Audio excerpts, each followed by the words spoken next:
Hello everyone and welcome back to the channel. It's been a while since I've done an update video, so apologies for that. I know I say I'm the world's slowest painter, but even I'm not this slow. These are my completed models and I've got a few more underway. So this is my Space Marine Squad in Terminator armour that I got in the Leviathan box set. Took me a while to decide on a legion, but in the end I'd settled on the Blood Angels as they were one of the loyalist legions that were of interest to me. I was looking forward to doing some bigger, chunkier models after the Assault Intercessors I did previously, but also kind of had a nostalgic feel because I remember the Space Hulk board game when I was a kid.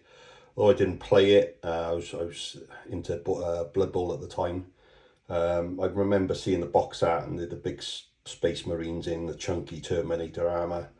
And also reminded me of the video game I played on one of the first PCs I built back in the 90s. Christ, yeah, it was that long ago. So I followed the tutorial online because at this point I still feel like I just need something to benchmark myself against.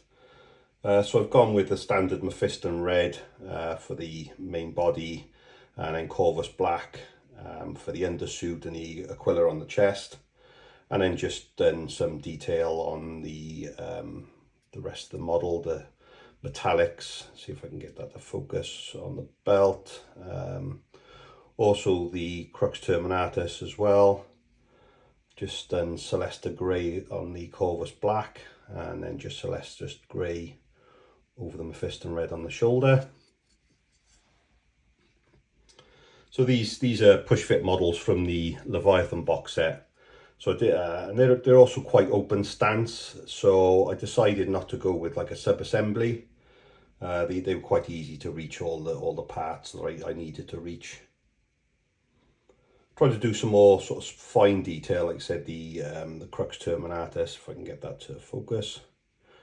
And also just around the face, the metallics on the mask, and the helmet, I should say. And then just on the targeting sensors on the top there.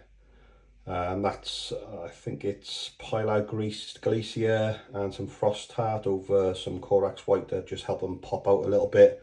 Kind of gives them like a glassy look. And yes, I've also drilled my barrels, as you can see there. Also tried to do a little bit of a glowing effect. It's not come out great, so please don't judge me on that. But it kind of does the job. I did some, tried to do some lightning. I think that was Stormholst Silver over Lead Belcher on the sword, and then obviously just a glaze over then. I think it was some Pilar Glacier again, maybe some of the Frost Heart on towards the tip and everything. Yeah, it's some nice detail as well on the purity seal there, and the relic on his belt. Also gave me an opportunity to try some freehand detailing. Managed to do some freehand detailing on the hazard stripes on the teleport beacon there. And also I bought some Waystone green just to try and make that top flashing light look more like a glassy light.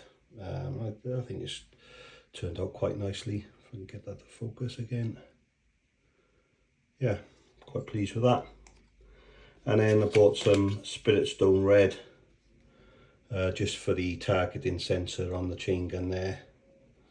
That came out quite nicely. Yeah, I'm really pleased with these. I did the transfers again with the Microsol and Microset method, and they've gone on really nicely with some Lamy and medium over the top just to mat it all back down again. Didn't really do much with the base. I went with Astro Granite this time rather than what did I use last time. Can't remember off the top of my head. But yeah, I think I'm sort of improving slightly every time, every model I do. Got the edge highlighting a little bit neater. That was Troll Slayer Orange just to make it pop a little bit more. Yeah, so doing the detail on these is kind of give me the confidence to do a more detailed single model. So that's what I'm going to show in my next video, and hopefully I shall have that up a little bit sooner than this one. So thanks for watching, everyone.